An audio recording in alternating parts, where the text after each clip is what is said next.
Hello बच्चों, we were doing chapter number 16 and today's topic is waterways. आज हम waterways के बारे में पढ़ेंगे। So let us start. River and ocean provide waterways which play important role in transportation. International trade in bulk is carried out using sea route. Waterways का जो base है वो क्या है? रिवर्स और ओशन, समुंदर और नदियां ही इसका बेस हैं। अगर यही नहीं होंगे तो वाटरवेज हो ही नहीं सकता। तो जितने भी इंटरनेशनल ट्रेड है जो कि इस कंट्री से दूसरी कंट्री तक सामान पहुंचाना, वो किसके थ्रू किया जाता है? सी रूट्स के थ्रू। आगे हम इसके टाइप्स के बारे में पढ़ेंगे। इसके दो टाइप्स होते हैं, इनलैंड वाटरवेज और ओशन वाटरवेज। इनलैंड वाटरवेज में क्या है? Large and navigable rivers, lakes and canals from inland waterways. This mode of transport is the cheapest and large volume of goods can be easily handled by using large boats and steamers. तो inland waterways किससे बना है?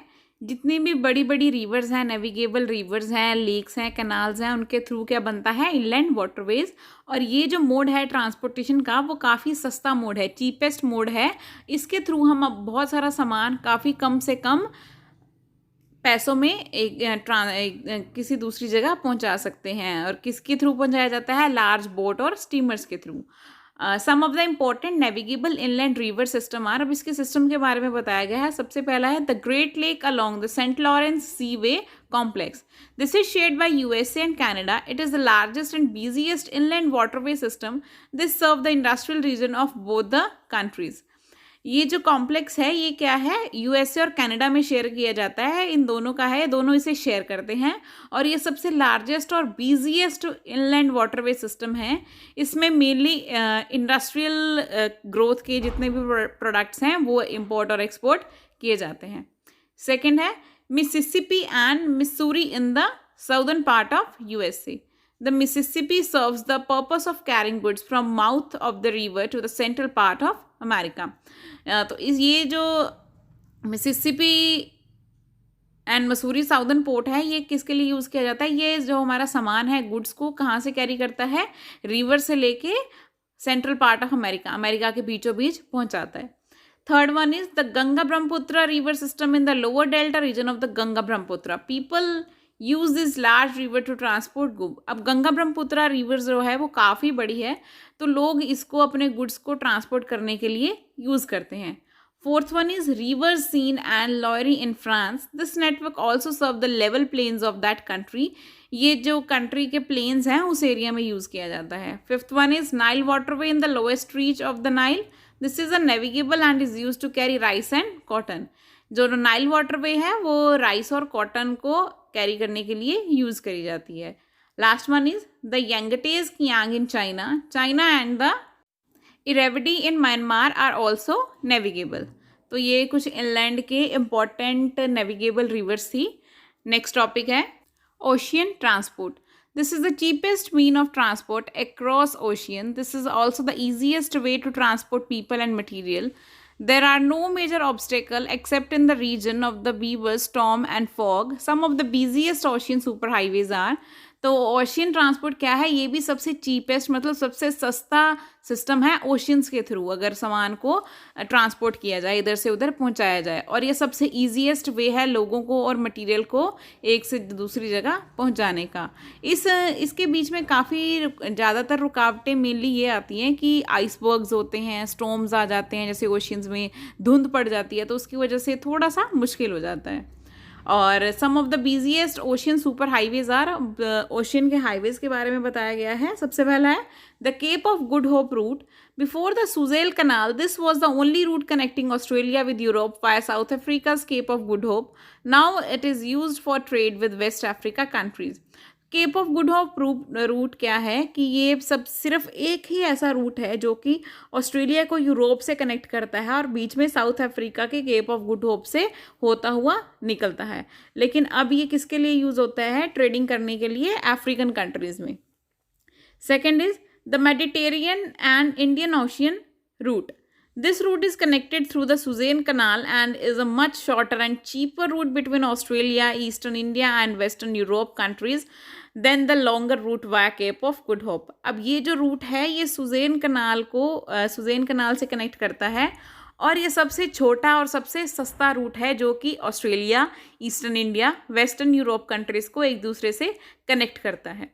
Third one is the North Atlantic route. This carries the maximum load of goods and passenger across the North Atlantic Ocean, connecting the Northeast USA with Northwest Europe. Both these regions are highly developed and industrialized. Thus, the level of international trade is highest.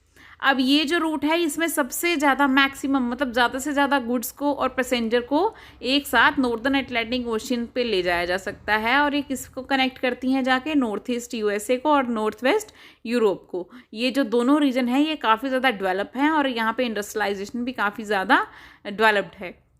Next is fourth one, other important route include the North Pacific route between western North America and East Asia, the South Pacific route between Western Europe, Australia and New Zealand via Panama Canal, the South Atlantic route between Eastern South America, Brazil and Argentina and Western Europe. तो ये सब roots हैं जो एक दूसरे से countries को connect करते हैं. Further we have next topic, air transport. This is speedy but expensive transport system developed in the early 20th century. The main advantage of this transport is its speed.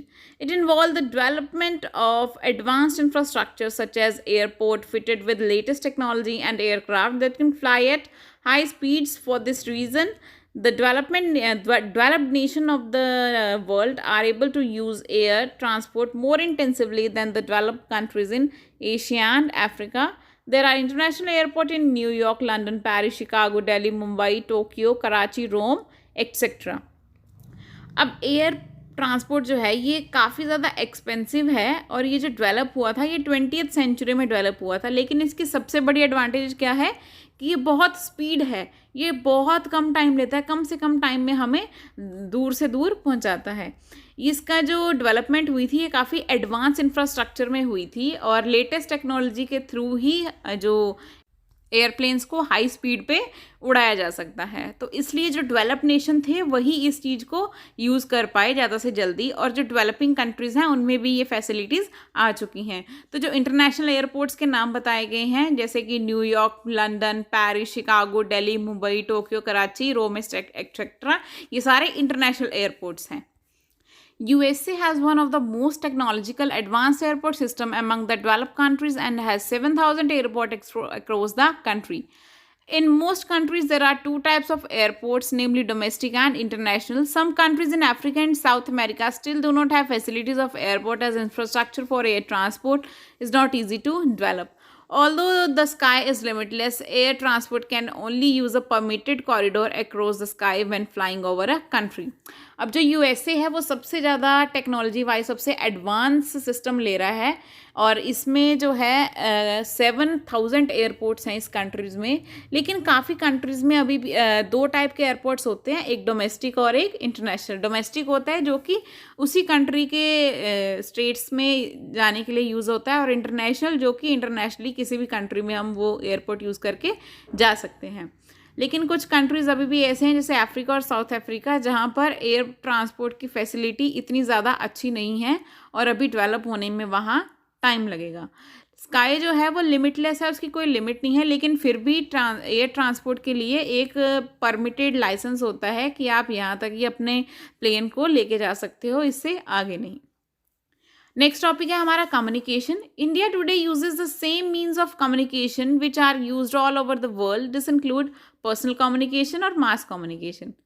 Communication दो तरह की है, personal communication है और mass communication है. Personal communication है जो हम पोस्ट के थ्रू, टेलीग्राम्स के थ्रू, टेलीफोन के थ्रू और कंप्यूटर के थ्रू हम अपनी इन्फॉर्मेशन किसी दूसरे तक पहुंचाते हैं. और मास कम्युनिकेशन है जब हम अपनी बात काफ़ी सारे लोगों को बताना चाहते हैं तो उसके लिए हम मास कम्युनिकेशन यूज़ करेंगे जैसे कि radio, television, newspaper, advertisement. Latest advancement like mobile phone, SMS, video, cable television, email, satellite phone, etc. form a part of the above means in form or another. They represent technological advancement in the above means that makes them more convenient, fast, efficient and effective. जो latest advancement हुई है जैसे कि mobile phones आ गए हैं, smartphones हैं, cable connections हैं, emails हैं और सैटेलाइट फ़ोन्स हैं, ये काफ़ी ज़्यादा स्पीडी वर्क करते हैं और हमारी इन्फॉर्मेशन को काफ़ी ईजिली एक जगह से दूसरी जगह पहुंचा सकते हैं. Next, personal communication. Postal communication by using postal stationery article like postcard, envelopes, etc. is only about 160 years ago. Sending messages by carrier pigeons, runners, or horse stage coach service developed many centuries ago in China, Persia, Greece, and Rome. The first telecommunication device was telegraph. It was developed in the USA by Samuel Morse, who also developed the Morse code in 1830s. अब postal communication क्या है कि जो हम postal स्टेशनरीज़ के through use करते हैं, जैसे कि पोस्ट कार्ड भेज दिए और चिट्ठियाँ लिख के भेज दी, और ये जो है 160 साल पुरानी चीज़ें हैं। लेकिन पहले जैसे आपको पता है कि कबूतरों के थ्रू पहुंचाए जाते थे लेटर्स जो हैं, लेकिन फिर आगे डेवलपमेंट होती रही, धीरे धीरे फिर चिट्ठियाँ आई, फिर पोस्ट आने लग गए, टेलीग्राम आने लग गए, तो ऐसे ऐसे धीरे धीरे ये बढ़ता गया। और जो सबसे पहली टेलीग्राम कम्युनिकेशन डिवाइस थी वो कहाँ डेवलप हुई थी? यूएसए में। और वो किसने खोज करी थी इसकी? सैमुअल मोर्स ने। और ये who also develop the Morse code, और उन्होंने एक मोर्स कोड भी बनाया था 1830s में। Alexander Graham Bell in 1876, with his invention of telephone, used in a revolution. All the telephone lines in an area meet at the telephone exchange. This system was later used to link not only telephone but also fax machine and home computer. The first internet service provider used the standard telephone to link computer via modem. जो Alexander Graham bell थे, उन्होंने 1876 में किसकी invention करी? Telephone की। ये एक ऐसा सिस्टम था जो कि सारे टेलीफोन्स को एक जगह जोड़ता था। उसके बाद इसी सिस्टम को यूज़ करके फैक्स मशीन को होम कंप्यूटर से जोड़ दिया गया, ताकि किसी ने कोई फैक्स भेजना है तो वो भी ईजिली आ सके। और जो पहले इंटरनेट सर्विस थी वो भी इसी लिंक से कंप्यूटर और मॉडेम को कनेक्ट किया गया था। The Internet, a vast computer network, connects computer globally via telephone line. Two major developments are email and World Wide Web. While email is receiving cum transmission system, the web is an information gathering cum storage system. A new, bigger, much faster internet is already in its experimental stages. Internet क्या है? एक ऐसा बहुत बड़ा computer है जो कि globally हर computer को एक दूसरे से कनेक्ट करता है। जो मेजर डेवलपमेंट हुई इसमें वो थी ईमेल और www, that is world wide web. ये बहुत ही बड़ा और बहुत ही फास्ट चलने वाली चीज़ है जो कि कम्युनिकेशन में एक बहुत बड़ी डेवलपमेंट थी। नेक्स्ट है mass communication. Radio, television, newspaper and even outdoor advertisement like kiosk, billboards and hoardings are undergoing revolutionary changes on account of huge technological advancement. Today, even a personal telephone with the right type of equipment can be used for conferencing, another form of mass communication.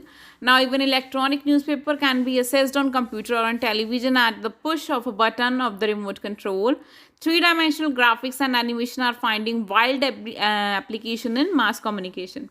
Mass communication वही है जो मैंने आपको बताया था कि जब हम अपना मैसेज पूरी दुनिया को बताना चाहते हैं या ज़्यादा लोगों को बताना चाहते हैं, उस केस में हम मास कम्युनिकेशन यूज़ करेंगे। जैसे कि हम radio, television, newspaper, advertisement, hoardings, इसके थ्रू जो भी हमें इंफॉर्मेशन हम देंगे वो जाएगी मास कम्युनिकेशन में। ये भी बहुत बड़ी टेक्नोलॉजिकल एडवांसमेंट है कि आज जो है लोग पर्सनल फ़ोन से भी न्यूज़पेपर और मास कम्युनिकेशन के बारे में पढ़ सकते हैं। इलेक्ट्रॉनिक न्यूज़पेपर की डेवलपमेंट हो गई, कंप्यूटर, टेलीविज़न, ये सब चीज़ें जो हैं मास कम्युनिकेशन में काफ़ी बड़ा हिस्सा डाल रही हैं। Next topic is global society. Modern modes of transport and communication have brought the people of the world closer together. Recognizing this reality, globalization has been promoted as a means of achieving integration of economies of the world. Global society is also an extension of this term. It is also described as global civil society. It is especially being promoted for achieving international peace. जैसे हमारी अपनी personal societies होती हैं, ऐसी transport और communication की वजह से जो है लोग जो हैं वर्ल्ड के, दुनिया के लोग जो हैं वो काफ़ी पास आ गए हैं, तो इसे हम ग्लोबल सोसाइटी बोलेंगे। तो ग्लोबलाइजेशन भी काफ़ी प्रमोट हुई है इन सब चीज़ों से, तो ग्लोबल सोसाइटी की काफ़ी डिमांड भी है और ग्लोबल सोसाइटी होना एक काफ़ी फ्रेंडली बिहेवियर है सारे वर्ल्ड के बीच में। इसे हम ग्लोबल सिविल सोसाइटी भी बोलते हैं और ये स्पेशली इसलिए डिज़ाइन करी गई है ताकि इंटरनेशनल पीस, मतलब अंतर्राष्ट्रीय शांति जो है वो बनी रहे। So your chapter is over. Hope you understand. Thank you.